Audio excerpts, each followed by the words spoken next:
السلام عليكم ورحمة الله وبركاته. ازيكم حبايبي؟ عاملين ايه؟ كل سنة وانتم طيبين. العيد خلص الحمد لله.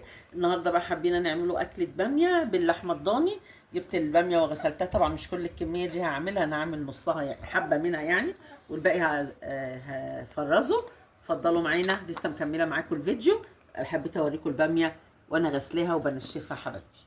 البامية بعد ما قمعتها هنروح على البوتاجاز. ايه رأيكم فيها؟ شفتوا؟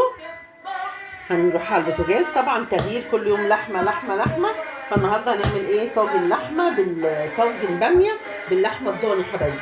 يلا بينا على البوتاجاز ونشوف هنعملوها ازاي.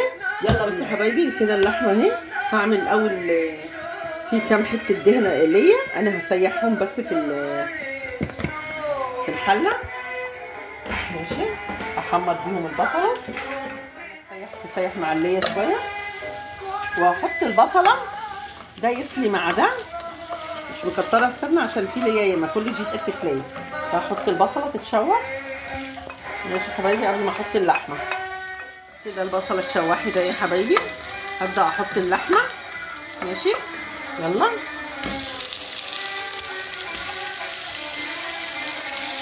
انتوا عارفين يا حبايبي ان اللحمه الضاني كلها سمينه.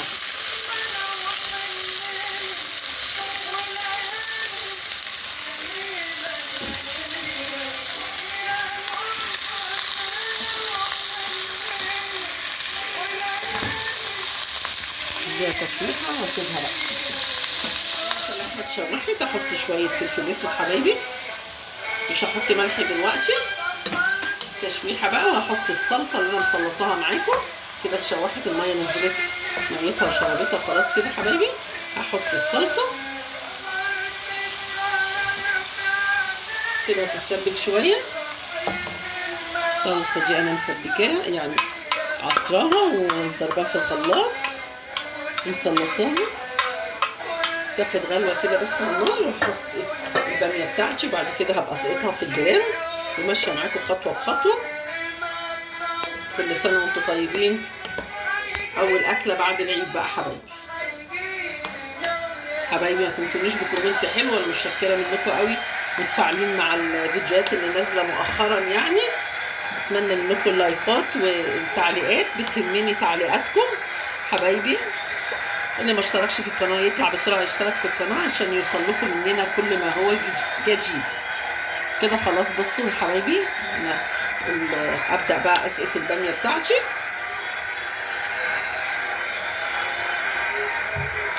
اسقط الباميه اهي يا حبايبي.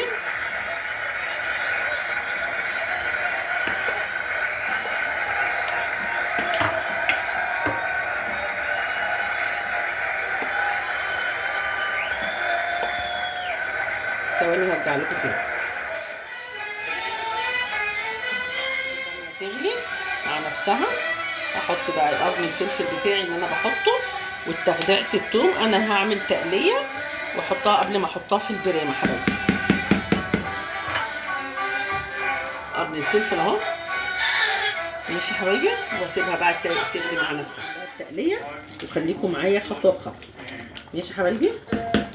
حبايبي الباميه استوت اهو. هنعمل لها التقليه بتاعتها، وبعدين هحط التقليه على البرام مش على الحله.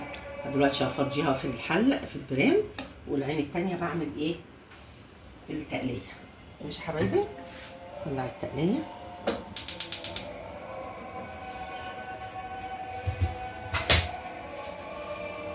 كل سنه وانتم طيبين، يا رب تكونوا بخير. عدى العيد. حطيت السمنه حبايبي. قلبي بفوج الباميه في البرام اهي. جبت اللحمه وفوج الباميه عشان هعمل التقليه في قلب اتفضلوا معانا.